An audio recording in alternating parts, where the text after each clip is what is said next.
Vikings in Canada. G'day guys, how's it going? My name is AussieTash.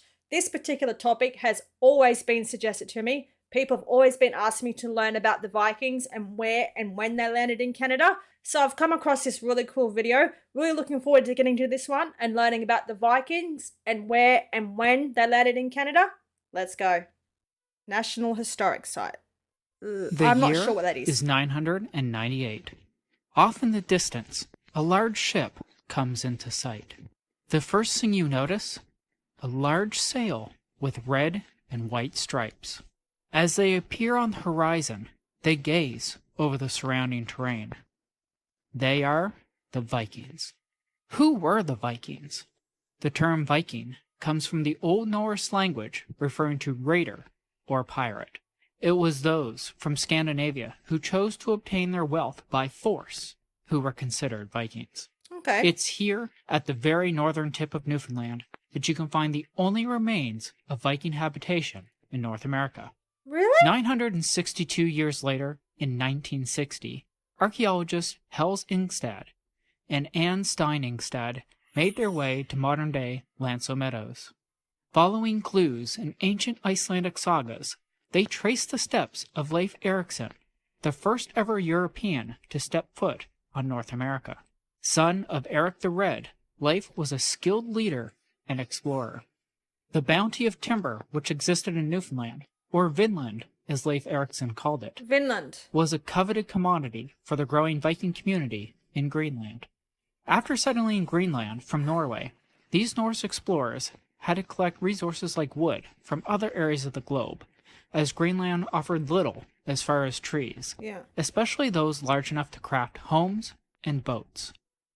Wow, we have to press pause. Oh my gosh. So the Vikings, they landed in Newfoundland. All right, that's really, really cool. And there is still some traces of stuff to this day of where they landed. Some trails, not quite too sure what else we're going to see.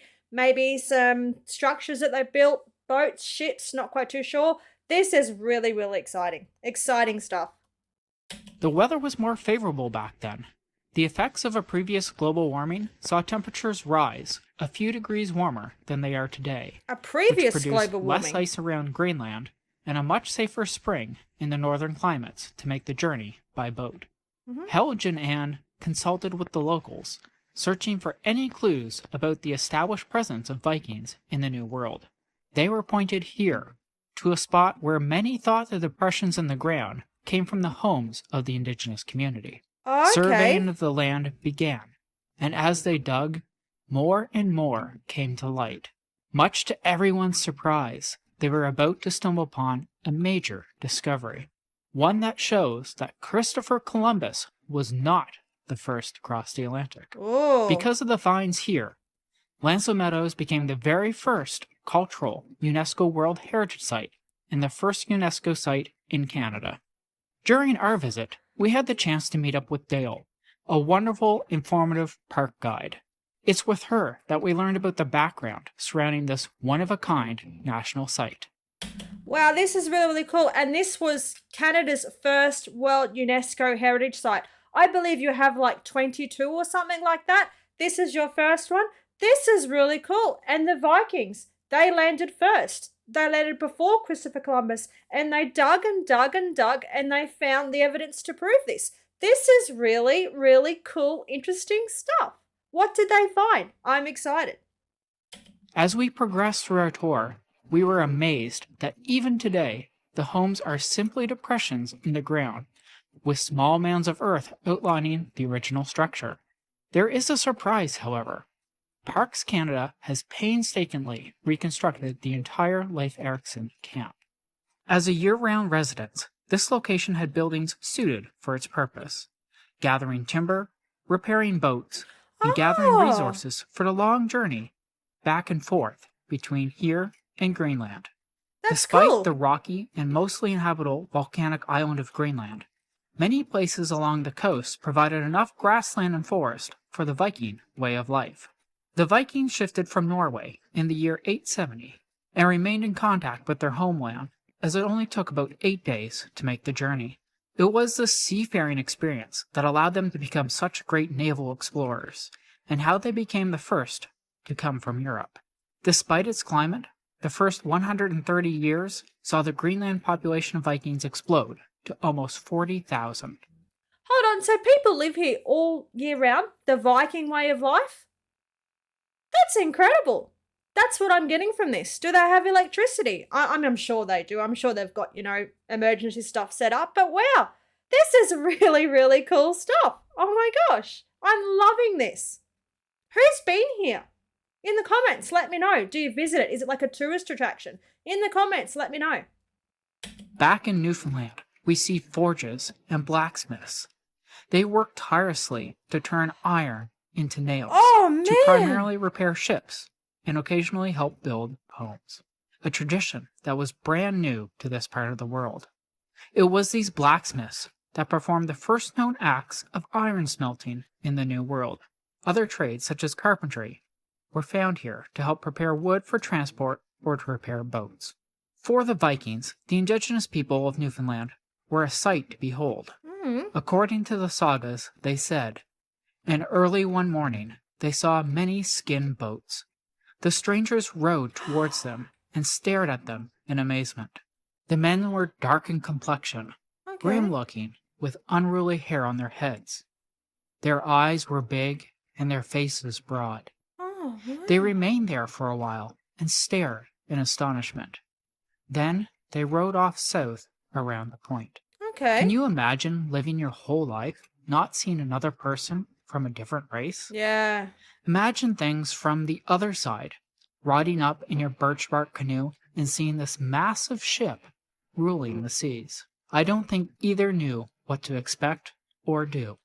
Back at the Viking camp, we turned our attention to the women who made the journey over. Now, ladies, how old are you? 18. Neither one of you are married. Your father's neglected you by a lot, young lady. I've already been blamed, yes. Yes? We went to the forge. I know. I'm working on it. Okay, you're working on it. What's happening here? They're 13 and they're 18 and they're not married? I understand they're sort of reenacting or living the Viking lifestyle, but are we still doing that? Are we still marrying our daughters off at 13? I don't think so. Okay, you've already talked to them. I think the young fellow out there with the long dark hair and the dark beard is looking for a wife. Oh, there you go. Maybe. It was a privilege of a few to bring their wives. Only the captain and navigator were able to bring their companions. Yep. Others, likely slaves, were brought to help in the kitchen, play music, and entertain men. For them, life was especially difficult. Often stuck to smoke-filled kitchens, the average lifespan of a woman was only 30 years, Wow. leaving little time for marriage and having children. No. Leif Erikson himself was relatively long-lived, dying at the age of 50. It's amazing how much has changed. 1,000 years really can make a difference. Today, we walk through the site and reflect on its past. Wow. When you compare the humps and bumps found at the site with the reconstructed sections, it's amazing how much information could be pulled from what seems to be nothing.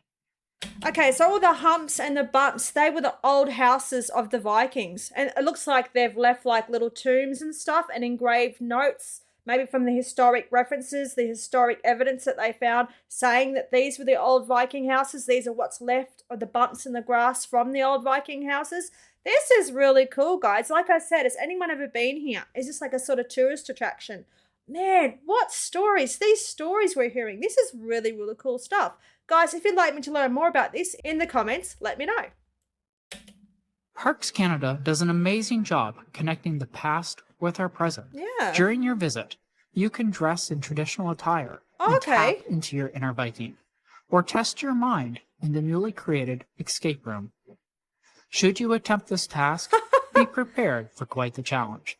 Without the help of park staff, we'd likely still be living in that little hut in northern Newfoundland. A Viking escape room. Oh, wow. Wow, that was really, really cool, guys. Like I said, I have wanted to do a video learning about the Vikings and where and when they landed in Canada. That was really interesting stuff. The Viking escape room. Mate, that would be old, old, old school. There's no electricity, there's no GoPro, there's no internet. Wow, that would be absolutely insane. That was the video for today, guys. I find it really interesting. I hope you guys did. If you did, please jump on, smash the like button, leave a comment, and of course, remember to subscribe. That really helps me out. Cheers from down under. Take care. Bye.